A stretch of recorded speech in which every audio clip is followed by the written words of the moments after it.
Hello दोस्तों, crack UP board exam YouTube channel में स्वागत है। आज के ये वीडियो क्लास 10th के स्टूडेंट्स के लिए बहुत ही इम्पोर्टेंट होने वाली है। तो जितने भी क्लास 10th के स्टूडेंट इस वीडियो को देख रहे हैं, वीडियो को एंड तक जरूर देखें और इस चैप्टर के जितने भी इम्पोर्टेंट क्वेश्चन है वो सारे इस वीडियो में करवाने वाले हैं।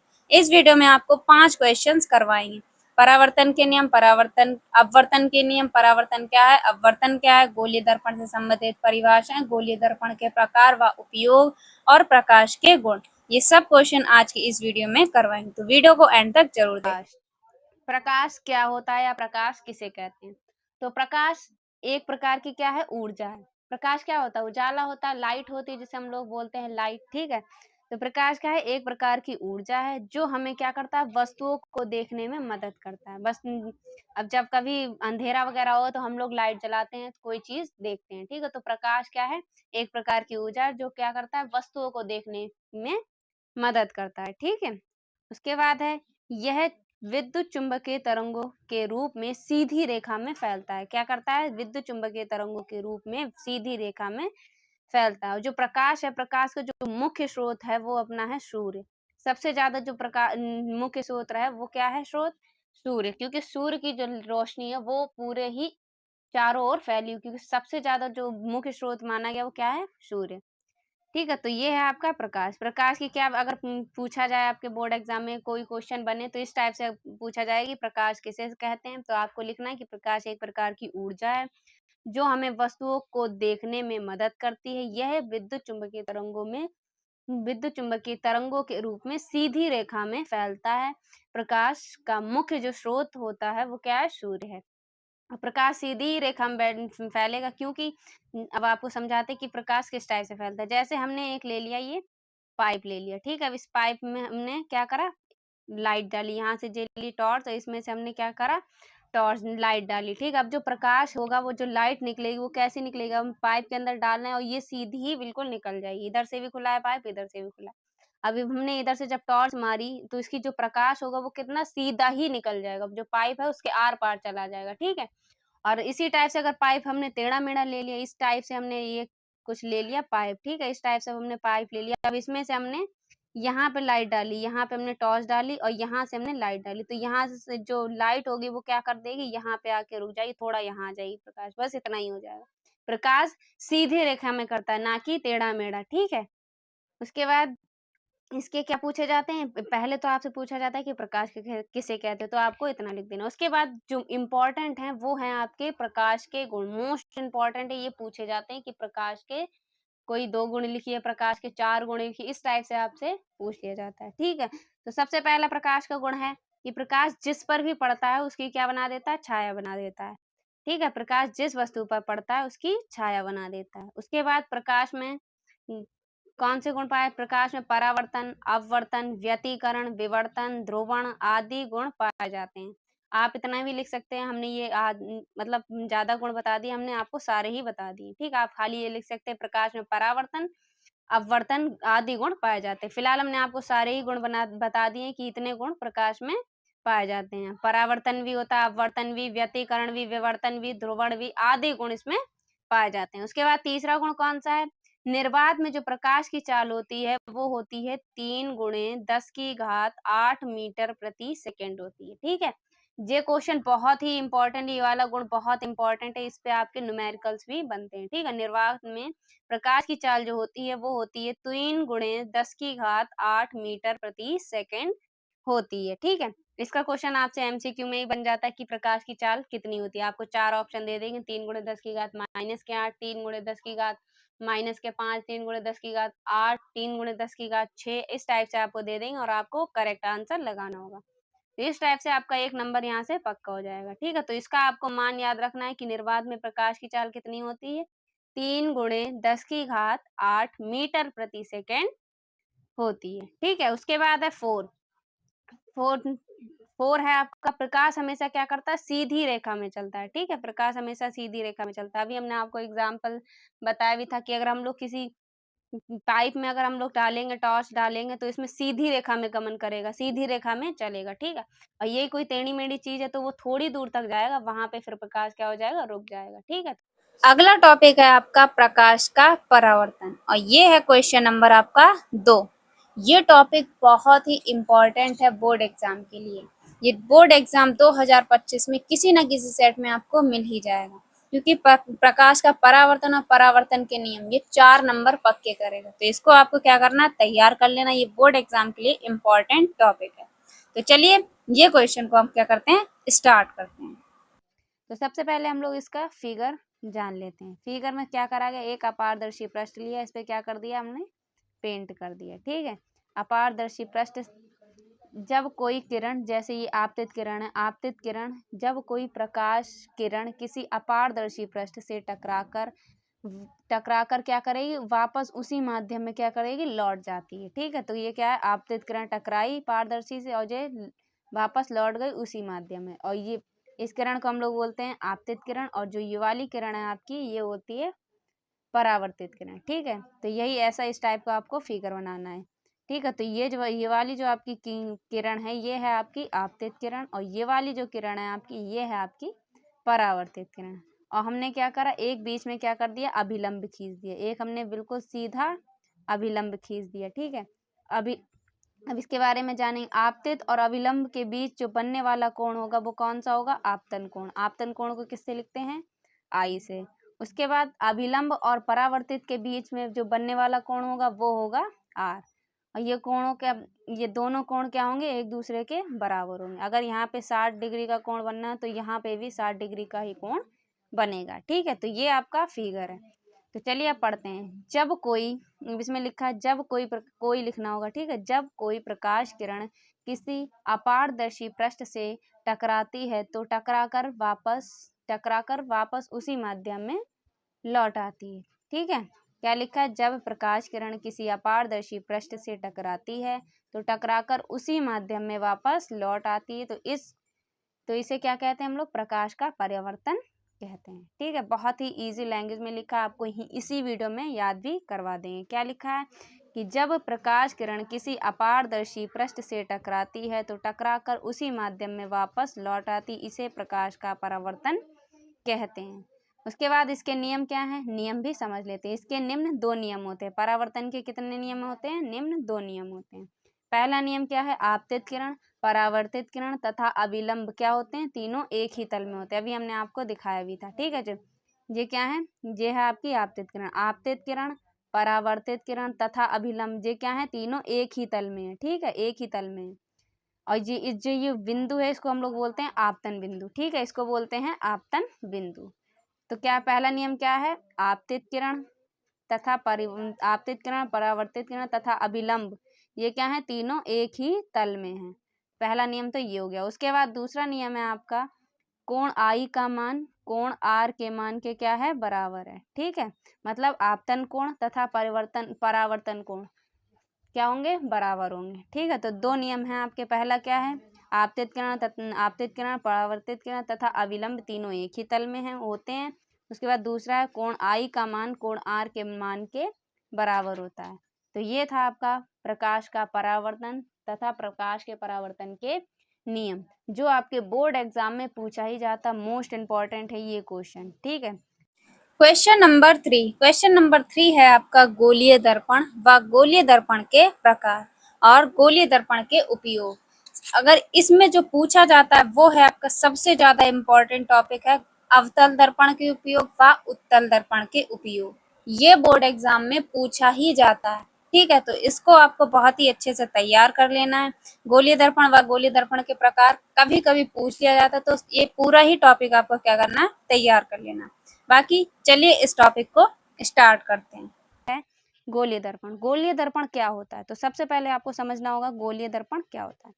तो गोलीय दर्पण हम लोग, क्या होता है, गोलीय दर्पण को जो भाग होता है उसको हम लोग काट देते हैं, आधा भाग क्या कर देते हैं, काट देते हैं। तो जब हम आधा भाग काट देंगे तो इसके जो बाहर वाला पृष्ठ है, इसका जो यहाँ पे हम लोग क्या कर देते हैं, पेंट कर देते हैं। यहाँ पे क्या कर देते हैं, पेंट कर देते हैं, जिसे हम लोग बोलते हैं कलई। ठीक है, जैसे क्या बोलते हैं, कलई।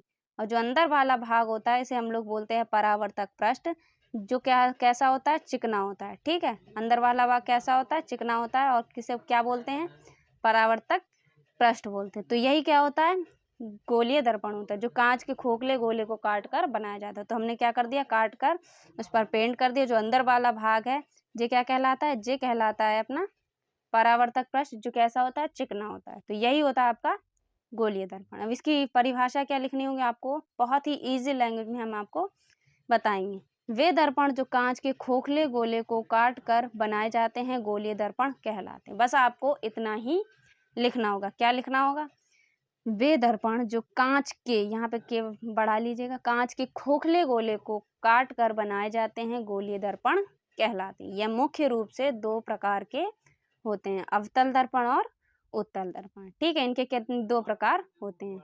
अब अवतल दर्पण क्या होता है, अवतल दर्पण वो होता है जिसके उभरे हुए भाग पर क्या होता है, पॉलिश होता है। और जो इसमें उभरे हुए भाग पर पॉलिश होता है, और जो दूसरा भाग होता है उस पर क्या होता है, प्रकाश टकराता है। और उत्तल दर्पण में क्या होता है, दबे हुए भाग पर पॉलिश होती है और दूसरे भाग पर क्या होता है, प्रकाश टकराता है। बस आपको इतना ही लिखना है। अवतल में उभरे हुए भाग पर पॉलिश होती है और उत्तल में दबे हुए भाग पर पॉलिश होती है। बस आपको इतना ही याद रखना है, बस इसके अलावा आपको कुछ नहीं याद रखना है। ठीक है, तो सबसे पहले हम लोग अवतल दर्पण को देख लेते हैं। तो अवतल दर्पण में क्या लिखा है, वे दर्पण जिनके उभरे हुए भाग पर पॉलिश होती और दूसरे ओर प्रकाश टकराता है अवतल दर्पण कहलाता है। बस आपको इतना ही लिखना है। उसके बाद क्या करना है, आपको डायग्राम बना देना है। जैसा हमने आपको बताया कि इसके उभरे हुए भाग पर क्या होता है, पॉलिश होती है, जिसे हम लोग क्या बोलते हैं, कलई भी बोलते हैं। ठीक है, और अंदर दूसरा भाग क्या है, जिस पर प्रकाश टकराता है। क्या टकराता है, प्रकाश टकराता है। ठीक है, और उत्तल दर्पण में क्या है, वे दर्पण जिसके दबे हुए भाग पर पॉलिश होती है, दूसरी ओर प्रकाश टकराता है, उत्तल दर्पण कहलाते हैं। ठीक है, अब इसका डायग्राम कैसा है, दबे हुए भाग पर क्या हो रखी है, पॉलिश हो रखी है, कलई बोलते हैं जिसको। ठीक है, दूसरी ओर क्या कर रहा है, प्रकाश टकराता है। ठीक है, तो ये है आपके गोलीय दर्पण और उत्तल दर्पण। गोलीय दर्पण कांच के खोखले गोले को काट कर बनाया जाता है और यह मुख्य रूप से कितने प्रकार के होते हैं, दो प्रकार के होते हैं। और अवतल दर्पण में दबे उभरे हुए भाग पर पॉलिश होती है और उत्तल दर्पण पे दबे हुए भाग पर पॉलिश होती है। और जबकि दूसरा जो दूसरी ओर क्या करता है, प्रकाश टकराता है। बस आपको इतना ही याद रखना, गोलीय दर्पण, उत्तल दर्पण और अवतल दर्पण। ठीक है, इतना ही आपको याद रखना। उसके बाद दर्पण के उपयोग बहुत ही इंपॉर्टेंट है बोर्ड एग्जाम के लिए। दर्पण के उपयोग कई बार बोर्ड एग्जाम में पूछे गए। दर्पण के उपयोग में सबसे पहले हम लोग देख लेते हैं अवतल दर्पण के उपयोग। अवतल दर्पण में सबसे पहला आपका उपयोग है कि नाक कान और गले के डॉक्टर होते हैं, वो किसका उपयोग करते हैं, वो करते हैं अवतल दर्पण का प्रयोग किया जाता है। तो कैसे लिखना है आपको, नाक कान गले के डॉक्टर जांचने के लिए अवतल दर्पण का प्रयोग किया जाता है। दूसरा क्या है, हजामत बनाने की दुकान में अवतल दर्पण का प्रयोग किया जाता है। आपने देखा होगा जो लोग दाढ़ी बनवाते हैं, दाढ़ी जब बनवाते हैं तो सामने कौन सा शीशा लगा होता है, अवतल दर्पण लगा होता है, जिससे क्या होता है, चेहरे के छोटे छोटे बाल होते हैं उससे आसानी से दिख जाते हैं। अवतल दर्पण लगा होता है तो सामने जो चेहरे पे छोटे छोटे बाल होते हैं वो आसानी से स्पष्ट दिखाई देते हैं। उसके बाद क्या है, तीसरा है आपका ट्रेन के इंजन की लाइट में अवतल दर्पण का प्रयोग किया जाता है, जिससे लाइट का फोकस अधिक दूर तक बनता है। ठीक है, क्या ट्रेन की जो इंजन में लाइटें लगी होती है उसमें भी अवतल दर्पण का प्रयोग किया जाता है, जिससे लाइट का जो फोकस होता है काफ़ी दूर तक जाता है। ठीक है, तो ये हैं आपके अवतल दर्पण का उपयोग। इस टाइप से आपके बहुविकल्पीय प्रश्न भी बन जाते हैं कि ट्रेन के इंजन में किस दर्पण का प्रयोग किया जाता है। तो आपको टिक लगाना है अवतल दर्पण का। या तो आपसे ऐसे पूछ लिया जाए कि नाक के डॉक्टर को जांचने के लिए कौन से दर्पण का प्रयोग करते हैं, तो आपको अवतल दर्पण टिक कर देना है। तो इस टाइप से आपके एमसीक्यू भी इससे बन सकते हैं। ठीक है, उसके बाद है उत्तल दर्पण का उपयोग। ठीक है, उत्तल दर्पण के उपयोग में पहला जो आपका उपयोग है, बसों, कारों और बाइकों में जो ड्राइवर की सीट के पास उत्तल दर्पण का प्रयोग करते हैं, जिससे पीछे से आने वाले सभी वाहन क्या होते हैं, स्पष्ट दिखाई देते हैं। आपने देखा होगा बसों में आगे क्या होता है, शीशा लगा होता है, ऐसे बाइक में आगे शीशे लगे होते हैं, कार में भी शीशे लगे होते हैं। तो वो कौन से होते हैं, उत्तल होते हैं। ठीक है, उत्तल दर्पण होते हैं। इससे क्या होता है, जो शीशे आगे लगे होते हैं उससे जो आप बाइक में आगे पीछे का थोड़ी ना देखेंगे, तो इसलिए शीशे से आपको आसानी से पीछे से जो आ रहे होंगे वाहन वो आसानी से आपको दिख जाएंगे। उसके बाद है दूसरा बी, सड़क के किनारे जो लगी लाइटें हैं, सड़क के किनारे लाइटें जो लगी होती हैं उसमें उत्तल दर्पण का प्रयोग किया जाता है। ठीक है, तो ये थे आपके उत्तल और अवतल दर्पण का उपयोग, अवतल और उत्तल दर्पण के उपयोग। बहुत ही इंपॉर्टेंट, ये बोर्ड एग्जाम में 100% गारंटी है, इनमें से आपका क्वेश्चंस जरूर ही बनेगा। या तो आपसे दर्पण के उपयोग पूछ ले जाएंगे या गोलीय दर्पण एवं उसके प्रकार पूछ ले जाएंगे। तो ये टॉपिक बहुत ही इंपॉर्टेंट है, 100% आपके बोर्ड एग्जाम में ये पूछे जाएंगे। तो वीडियो का टॉपिक है अपना गोलीय दर्पण से संबंधित परिभाषाएं। ये टॉपिक बहुत ही इंपॉर्टेंट है आपके हाई स्कूल के लिए। इस टॉपिक से कई परिभाषाएं बनती हैं। पहली आपकी बनेगी दर्पण का ध्रुव, दूसरी बनेगी वक्रता केंद्र, वक्रता त्रिज्या, और ये इस टाइप से पूछी जाती हैं। वक्रता की त्रिज्या किसे कहते हैं, या दर्पण का ध्रुव किसे कहते हैं, या वक्रता केंद्र किसे कहते हैं, फोकस दूरी किसे कहते हैं, मुख्य फोकस किसे कहते हैं। इस टाइप से आपकी इसमें परिभाषाएं बनने वाली हैं। तो चलिए बिना देरी करे वीडियो को स्टार्ट करते हैं। तो सबसे पहले हम लोग क्या करेंगे, सबसे पहले हम लोग इस डायग्राम को देखेंगे। अगर आप इस फिगर को समझ लेते हैं तो आपको परिभाषाएं बहुत ही आसानी से याद हो जाएंगी, और इस बात की हम गारंटी देते हैं इस वीडियो में आपको गोलीय दर्पण से संबंधित परिभाषाएं आपके सीधे दिमाग में फिट हो जाएंगी। तो वीडियो को लाइक कर दीजिए और इस वीडियो को अपने फ्रेंड के साथ जरूर से जरूर शेयर कीजिए। ठीक है, तो डायग्राम में क्या दे रखा है, सबसे पहले हमने क्या लिया, एक दर्पण लिया। ये दर्पण कौन सा है, ये दर्पण है अपना अवतल दर्पण। अवतल दर्पण क्या है, अगर आपने गोलीय दर्पण वाली वीडियो देखी होगी जिसमें हमने आपको अवतल और उत्तल दर्पण दोनों के बारे में समझाया था। अवतल दर्पण जिसके क्या उभरे हुए भाग पर पॉलिश होती है उसे अवतल दर्पण कहते हैं, और उत्तल दर्पण उसे कहते हैं जिसके दबे हुए भाग पर पॉलिश होती है। ठीक है, तो इसमें हमने कौन सा दर्पण लिया, इसमें हमने जो दर्पण लिया है वो है अवतल दर्पण। तो हमने इस पे क्या कर दिया, पेंट कर दिया, जिसे कलई भी कह सकते हैं, कलई कर दी। ठीक है, और इसका जो अंदर वाला भाग है इसे हम लोग बोलते हैं परावर्तक तल। ठीक है, इसे क्या बोलते हैं, परावर्तक तल। ये कैसा होता है, ये होती है इसकी जो सरफेस होती है वो कैसी होती है, चिकनी होती है। जो कैसा होता है, परावर्तक तल चिकना होता है। ठीक है, बस इतना आपको समझ में आ गया होगा।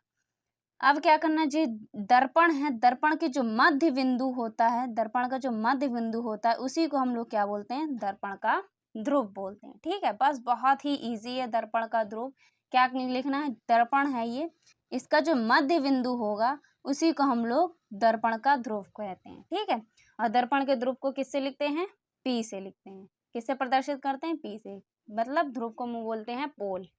ठीक है, तो यही आपको लिखना होगा, किसी गोलीय दर्पण के मध्य बिंदु को दर्पण का ध्रुव कहते हैं। ठीक है, पहली हेडिंग आपको ये नोट्स अगर आप बना रहे हैं तो इसी टाइप से आपको लिखना होगा। क्या लिखना होगा, हेडिंग डालनी होगी दर्पण का ध्रुव।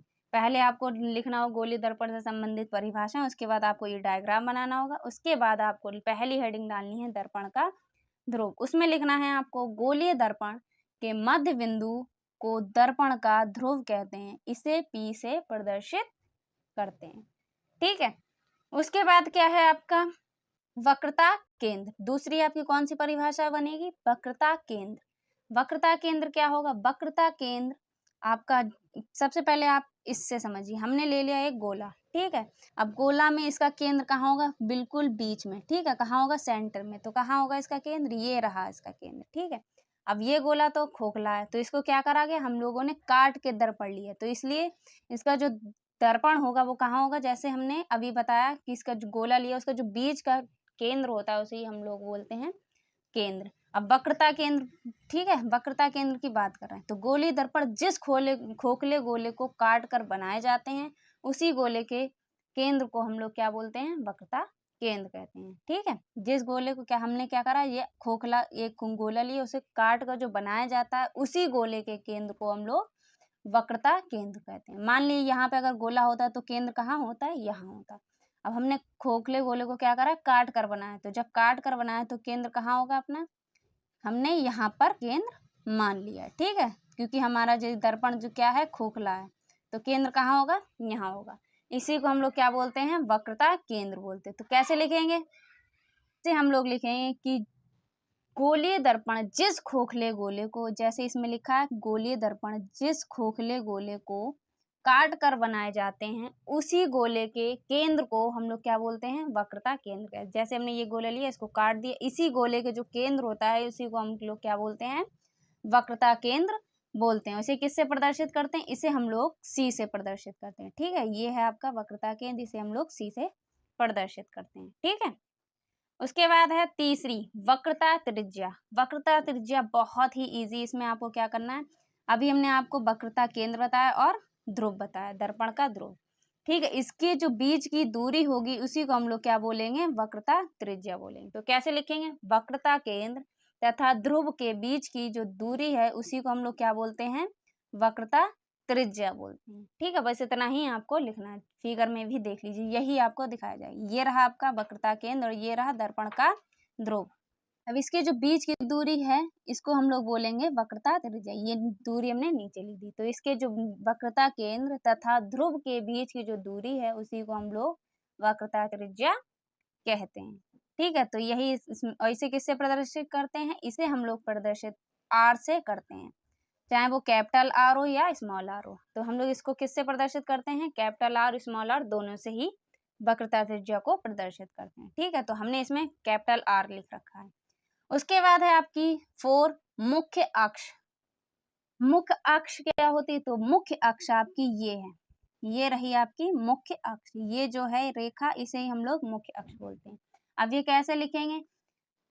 वक्रता केंद्र तथा ध्रुव से होकर जाने वाली रेखा को मुख्य अक्ष कहते हैं। क्या लिखना है आपको मुख्य अक्ष में? कि वक्रता केंद्र तथा ध्रुव से होकर जाने वाली रेखा को हम लोग मुख्य अक्ष कहते हैं। बस आपको इतना ही लिखना है। ये जो मुख्य अक्ष है कहाँ से जाएगी? वक्रता केंद्र तथा ध्रुव से होकर जाने वाली रेखा को वक्रता मुख्य अक्ष कहते हैं। ठीक है, इतना ही लिखना है। तो 4 वाली आपको डेफिनेशन में क्या लिखना है? मुख्य अक्ष में लिखना है कि किसी गोलीय दर्पण के ध्रुव और वक्रता केंद्र से होकर जाने वाली रेखा को मुख्य अक्ष कहते हैं। ठीक है, ये रही आपकी मुख्य अक्ष। आई होप आपको ये चारों ही डेफिनेशंस आसानी से समझ में आ गई होंगी। तो अगर आपको ये डेफिनेशन समझ में आ गई, एक बार कमेंट्स में बता देना कि आपको ये वीडियो कैसी लगी। अगर आप बताते रहेंगे तो थोड़ा मोटिवेशन मिलता रहेगा, इसी टाइप की आपको और भी शानदार वीडियोस मिलती रहेंगी। टॉपिक है हमारा प्रकाश का अपवर्तन। प्रकाश का अपवर्तन क्या है और अपवर्तन के नियम। ये टॉपिक आपके बोर्ड एग्जाम में पूछा जा सकता है। अगर आपसे प्रकाश का अपवर्तन नहीं पूछा जाएगा तो प्रकाश का परावर्तन, ये दोनों मोस्ट इंपॉर्टेंट। इन दोनों में से कोई ना कोई आपको एक बोर्ड एग्जाम में जरूर से जरूर मिलने वाला है। तो वीडियो को एंड तक जरूर देखें। अगर आपने प्रकाश का परावर्तन नहीं देखा तो हमने उसकी प्लेलिस्ट उसमें बना के लिंक डिस्क्रिप्शन बॉक्स में डाल दी, जिसमें हमने आपको प्रकाश क्या है, प्रकाश के गुण, गोलीय दर्पण सब हमने उस प्लेलिस्ट में डाल दिया। तो जाकर देख लीजिए। तो चलिए बिना देरी करे वीडियो को स्टार्ट करते हैं। तो सबसे पहले हम लोग इसके डायग्राम को समझ लेते हैं। आपने प्रकाश का परावर्तन की घटना पढ़ी होगी, जिसमें क्या कहा गया है कि जब कोई प्रकाश किरण किसी अपारदर्शी पृष्ठ से टकराती है तो टकराकर क्या हो जाती है? वापस उसी माध्यम में लौट जाती है। तो ये क्या कहलाती है? आपकी प्रकाश का परावर्तन की घटना। अब अपवर्तन की घटना क्या होती है? इसमें कहा गया है, इसमें आपके दो माध्यम होते हैं। ये आपकी किरण, इसमें कौन सा? ये आपके दो माध्यम बनाती है। यहाँ पे आपका N1 हो गया और ये N2। तो ये दो माध्यम आपके होते हैं। इसमें क्या कहा गया कि जब कोई प्रकाश किरण किसी एक माध्यम से दूसरे माध्यम में जाती है तो क्या हो जाती है? अपने मार्ग से थोड़ा सा मुड़ जाती है। यही क्या कहलाती है? यही आपके प्रकाश का अपवर्तन की घटना होती है। ठीक है, और ये जो N1 आपका होता है ये होता है सघन माध्यम और N2 आपका होता है विरल माध्यम। सघन मतलब घना, मतलब कांच हो सकता है आपका, ये है सघन माध्यम। ये उदाहरण आपका सघन माध्यम का। ठीक है, विरल क्या होता है? विरल आपकी वायु होता है, मतलब दूर होता है। ठीक है, तो यही होती है। इसमें क्या लिखना है आपका कि जब कोई प्रकाश किरण एक माध्यम से दूसरे माध्यम में जाती है तो क्या हो जाती है? अपने मार्ग से थोड़ा मुड़ जाती है। ये जो किरण है ये वाली, ये इसे बोलते हैं हम लोग आपतित किरण, इसे बोलते हैं अपवर्तित किरण। और इसके बीच जो रेखा है इसे हम लोग बोलते हैं अभिलंब। ठीक है, अभिलंब और आपतित किरण के बीच में जो कोण बनता है उसे हम लोग लिखते हैं आई से, और इसको बोलते हैं क्या है? आपतन कोण। और आपतित किरण और अभिलंब के बीच में जो कोण बनता है उसे हम लोग आर से प्रदर्शित करते हैं, उसे बोलते हैं अपवर्तन। ठीक है, N1 मतलब सघन माध्यम में आपका आपतन कोण बनता है और विरल माध्यम में आपका कौन सा कोण बनता है? अपवर्तन कोण बनता है। ठीक है, तो ये था आपका डायग्राम। अब आपको लिखना कैसे है, आपको हेडिंग डाल के लिखना है कि जब कोई प्रकाश किरण एक माध्यम से दूसरे माध्यम में जाती है तो अपने मार्ग से थोड़ा सा मुड़ जाती है। जो हमने आपको डायग्राम में समझाया बस आपको वही लिख देना है। इस घटना को प्रकाश का अपवर्तन कहते हैं। ठीक है, इतना लिख देना। उसके बाद आपको हेडिंग डालना है अपवर्तन के नियम। सबसे पहला आपका नियम है आपतित किरण, अपवर्तित किरण तथा अभिलंब तीनों एक ही तल में होते हैं। ठीक है, ये तीनों क्या है, एक ही तल में। आपतित किरण, अपवर्तित किरण तथा अभिलंब तीनों क्या है, एक ही तल में होते हैं। उसके बाद दूसरा नियम क्या है, दूसरा नियम है आपतन कोण की ज्या तथा अपवर्तन कोण की ज्या का अनुपात सदैव एक नियतांक होता है, जिसे हम लोग अपवर्तनांक कहते हैं। आपतन कोण मतलब साइन आई अपॉन में साइन आर, ये क्या है, एक नियतांक है। जिसे हम लोग नियतांक क्या लिख सकते हैं, नियतांक हम लोग एन से लिख सकते हैं। तो sine i upon sine r is equal to N, जहां n एक अपवर्तनांक है। इस नियम को ही हम लोग स्नेल का नियम भी कहते हैं। ठीक है, अगर आपसे बाई चांस पूछ लिया जाए कि स्नेल का नियम किसे कहते हैं, तो स्नेल का नियम में आपको यही सेकंड वाला नियम लिख देना। आपतन कोण की ज्या और अपवर्तन कोण की ज्या का अनुपात सदैव एक नियतांक होता है, जिसे अपवर्तनांक कहते हैं। फिर ये फॉर्मूला लिख के आपको पूरा स्नेल का नियम यही होता है। ठीक है, तो ये था आपका प्रकाश का अपवर्तन और अपवर्तन के नियम। बहुत ही इंपॉर्टेंट टॉपिक है ये, बोर्ड एग्जाम में आपके 4 नंबर कंप्लीट कर सकता है, क्योंकि ये अगर पूछा जाएगा प्रकाश का अपवर्तन तथा अपवर्तन के नियम 4 नंबर में पूछे जाते हैं। तो ये टॉपिक बहुत ही इंपॉर्टेंट है, इस टॉपिक को आपको तैयार कर लेना है। तो ये थी आज की आपकी इम्पोर्टेंट क्लास, जो कि क्लास 10 के लिए बहुत ही इम्पोर्टेंट होने वाली है। इस चैप्टर के जितने भी इम्पोर्टेंट क्वेश्चन थे वो आज की इस वीडियो में हमने करवा दिए हैं। तो मिलते हैं आपको एक और अगली इम्पोर्टेंट वीडियो में, तब तक के लिए जय हिंद, जय भारत।